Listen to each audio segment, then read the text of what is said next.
JFD, just fair and direct.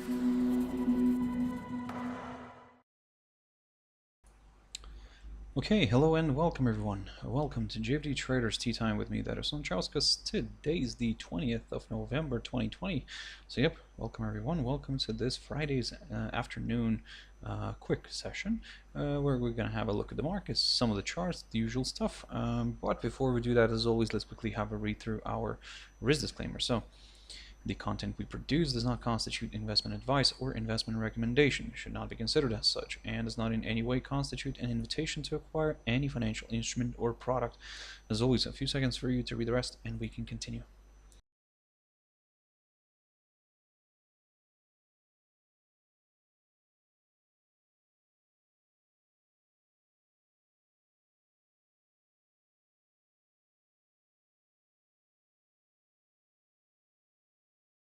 Okay, so now then, also just before we jump into the charts, quick mentioning of our JFD YouTube channels, which you can always subscribe to in order not to miss any of our upcoming videos. And of course, our JFD Bank website and specifically our JFD research page, which we also update on a daily basis. So you feel free to visit us here on jfdbank.com and click on the research tab right there on the top.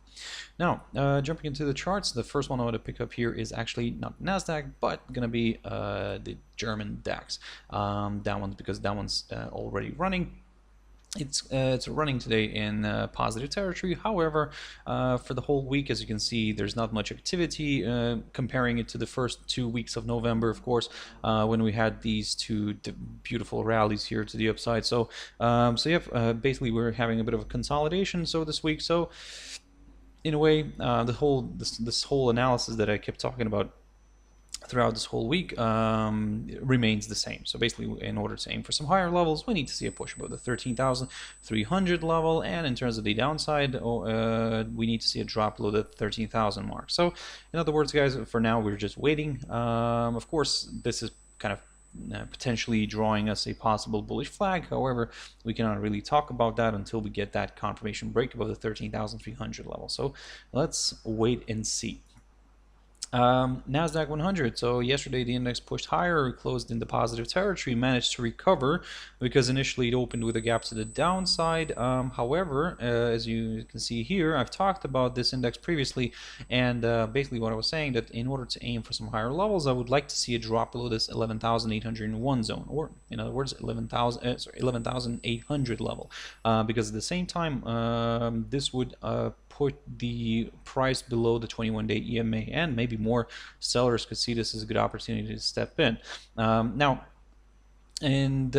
now, excuse me, for now, basically, this level is quite an important one. It marks the highs of the 20th of October, 21st of October, and also some of these lows as well, like the low of the 9th of November is near that, and near the low of the 13th of November as well. If we take a look at the cash index and where the index is currently trading at, we can see that the price is not far from that kind of psychological 12,000 mark. So in other words, it's kind of near the 11,990 territory at the moment. So yep, for now, what we could do here is first of all get rid of this downside line, because somehow it seems that no longer valid. Now what I'm going to be keeping an eye on in the short run, I'll keep an eye on the current highest point of this week, which is around the 12,047 mark, because if we get a nice push above it, then yep, I will start looking at this level here, the highest point of October near the 12,205 zone, and a break of which could open the door towards even higher levels. But at the moment, we cannot really talk about the upside yet until we, like I said, until we get that push above this 12,047 mark, because a break above it would confirm a forthcoming higher high. And in terms of the downside, as I said, the same area remains, 11,800 level. Jumping into another index, the dollar index. Quick update. To be honest, not much has changed since the morning video. Basically it's still stuck here, it's not really moving anywhere, and on the downside we're keeping an eye on this 92.24 level. Ideally I would like to see that daily candle remaining below this area in order to aim for some lower areas, but but at the moment, like I said, it's not really moving much. So probably it's gonna end up the it could end up the week like this, and then maybe all the action could come in next week. So let's keep an eye on this one. Like I said, at the moment, it's, to be honest, it's not really very exciting here in DXY. Gold is pushing higher. It is trying to climb above this 1877 territory. It's currently trading here. It's currently stalling here. I mean, understandable. This is quite an interesting level, to be honest. But let's see where this is going to end up being today, because if it moves nicely further north and stays above this area, above this 1877 territory, it increases its own chances of moving higher here towards the highest point of this week, near the 1899 level. So around here basically, and then we could take it from there. But at the moment, all eyes are on this little hurdle, because if it stays above this area, above this hurdle, then yes, we could continue targeting the upside. If it doesn't, if it stays somewhere in here, then we'll remain neutral, because still for me, I need to see a good drop and a good daily candle staying above the 1860 territory in order to aim for some lower areas. WTI oil, quick update. It did have an attempt to push higher, however it failed to move above this 42.44 level. So basically for now we will stay neutral and just continue observing the price action, because even for the downside I'd need to see this one dropping below the 40.12 territory right here in order to aim for some lower areas. So keep your eyes on that one.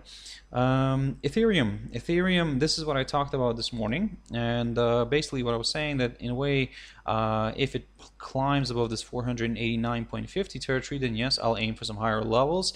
What else I'm gonna aim for will be this upper side of the possible kind of rising channel here. And yep, it did reach that. However, what I was saying as well, that my main target will be this 500, and let me just zoom out here back into history. This 516.80 territory, marked by the highest point of July of 2018. We can see that we're on the right track right now. So first of all, we can get rid of this line here, because it's no longer a rising channel. What we're going to focus on here is this little steep upside line, which is drawn from the low of the 3rd of November. So in other words, we're very close to this 516.80 zone. Like I said, that's the highest point of July of 2018. So let's see if this area will provide good resistance. If it doesn't, we might see this one reversing back, or should I say, sorry, the other way around. If it doesn't, then yep, a further move higher could be possible. Then I'll just have to consider maybe this as the next opportunity here for a move higher. So this 548.50 territory, marked by the high of the 20th of June, if I'm not mistaken. Let me just quickly double check this, guys. I need to go back into 2018 here. So there we go. So that's the high of the 19th of June. Yep, that's correct. So 19th of June 2018, 548.50 territory. That's going to be next target if the 516.80 territory surrenders to the bulls. But if it provides resistance, then we might see a bit of a corrective move back down. So be very careful. We'll consider maybe larger extensions to the downside if we get a break of this short-term steep upside support line, and then maybe a drop below this 454.50 territory could do the trick for more sellers. So keep your eyes on that one. Now, a quick update on AUDJPY. I talked about this pair this week, and basically, as you can see, I was mentioning this level right here, the 75.48 zone. It provided good support. It did get a few overshoots. However, as you can see, neither of the daily candles was able to kind of stay below it. So now we're seeing this push higher. However, don't forget that we're still trading below this little short-term tentative downside resistance line taken from the high of the 11th of November.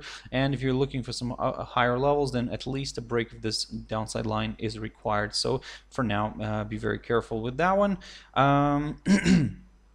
Now, in terms of USD CHF, I talked about this one as well. So quick update, not much has changed since morning, but basically, the pair is still quite interesting. So we're keeping an eye on the dollar index as well, because this is where we'll have a direct impact. And if we see the dollar index suddenly dropping heavily, then, well, I mean, we could see USD CHF moving further south. And if you remember my morning analysis and my yesterday's analysis where I covered USD CHF, then I was considering this potential idea of seeing an inverse head and shoulders here. But again, maybe I'm getting a bit ahead of myself, but I will continue monitoring this pair and see if it actually works out or not. GBPUSD, so the pair is pushing higher. It's climbing north here, but still struggling with this 1.3287 territory. So I need to see a nice good move above this area in order to aim for some higher levels. So again, the same analysis as this morning, the same remains. So I need to see that strong move above this area in order to aim for some higher levels. In terms of the downside, I will consider lower areas only if we see.